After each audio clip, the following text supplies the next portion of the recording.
ননদের বাড়িতে ডালা পাঠাবে, তাই তো আমার শাশুড়ি মা সারা রাত জেগে আজকে ডালা তৈরি করলো। সারা রাত যাবতে ধানের খই ভেজেছে। রাত 2টার সময় ঘুম থেকে উঠে দেখি আমার শাশুড়ি মা এরকম খই ভাজছিল। যদিও আমার শাশুড়ি মা একা একা ভাজছিল না, সাথে আমার খালা শাশুড়ি ছিল। দুই বোন মিলে এরকম খই ভাজছিল রাত যাবত। সকালবেলা আমাকে তো ভূতের গল্প শোনালো তারা। সারা রাত নাকি রান্নাঘরের টিনের উপর জিনে নাকি বড় বড় ঢিল ছুঁড়েছে। এটা শুনে তো আমার একদমই বিশ্বাস হচ্ছিল না, কিন্তু এই যে তারা দুই বোনই একই কথা বলছিল, তবুও নাকি তারা একটু ভয় পায়নি। টিনের উপর নাকি 4-5 বার ঢিল ছুঁড়েছে। জানি না কতটুকু সত্যি, তবে এরকম কথা আগেকার মুরব্বীরা বলতো। এই তো সারা রাত যাবত খই ভাজতে ভাজতে সকাল হয়ে গেছে। বড় বড় 2 বস্তা এরকম খই ভেজেছে। আমাদের গ্রামে মেয়ে বিয়ে দেওয়ার সময় কিন্তু এগুলো লাগে। হয়তো এক এক জায়গায় এক এক জিনিস ডালা দিয়ে থাকে, কিন্তু আমাদের গ্রামে কি কে দেয় একটু পরে আপনাদের দেখাচ্ছি। খইগুলো তো দেখতে হয়েছে অনেক বেশি সুন্দর, কিন্তু কাজ তো মাত্র শুরু হলো। এই যে খই থেকে একটা একটা ধান, সমস্ত ধানগুলো ফেলা হবে। এগুলো খেতে যেমন মজার হয়, কষ্টও কিন্তু অনেক বেশি। এই তো সারাদিন এরকম চাল নিতে চেলেছে খইগুলো। এতে বেশিরভাগ ধানগুলো নিচে পড়ে যায়, তবে কিছু কিছু ধান কিন্তু থেকে যায়। আর সেই ধানগুলো খই থেকে একটা একটা করে বাছাই করা হবে। রাতের বেলা আমাদের পাড়ার সবাই মিলে বসে পড়েছি। সাথে এই যে আমার মেয়েটাও খই বেছে দিচ্ছিল। চারপাশে আমার কাকি শাশুড়ি,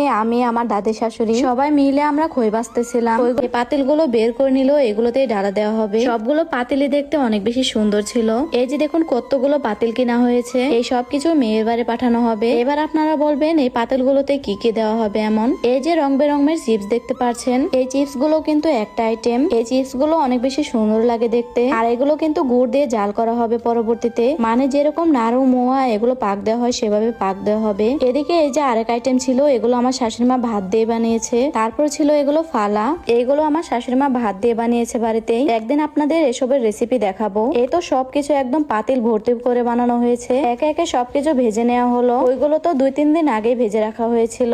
এরপরে রাতের বেলা সবাই মিলে বসে পড়েছে এগুলো পাক দেওয়ার জন্য। এখানে কড়াই ভর্তি করে গুড় জাল দেওয়া হচ্ছে। আর আমাদের সবাইকে ডাকছিল নাড়ু মোয়া বানানোর জন্য, যেহেতু সবকিছু অনেক অনেক বেশি ছিল। আর এগুলো করার জন্য অনেক অনেক মানুষও দরকার। এই তো আমার কাকি শাশুড়িরাও কিন্তু চলে এসেছে বানানোর জন্য। সবাই মিলে এখানে নাড়ু মোয়া বানাচ্ছিল। আরেকদিকে তো আমি আমার মেয়েকে রেখে কোথাও আসতে পারি না। এখানে আমি ছাড়া সবাই কাজ করছিল, আর আমরা তো সবাই দাঁড়িয়ে দাঁড়িয়ে এখানে খাচ্ছিলাম। এই তো সবকিছু গুড় দিয়ে পাক দেওয়া হয়েছে। সত্যি বলতে এগুলো খেতে অন্যরকম মজা লাগছিল। গুড় দেওয়ার পর সব থেকে বেশি মজা হয়েছিল আমার শাশুড়ি মায়ের হাতের এই ফালাগুলো। এই ফালাগুলো বাসি ভাত দিয়ে বানালে বেশি ভালো হয়। এই তো সমস্ত কিছু টেবিলের উপরে নামানো হলো। একে একে সমস্ত পাতিলে ভরা হচ্ছিল।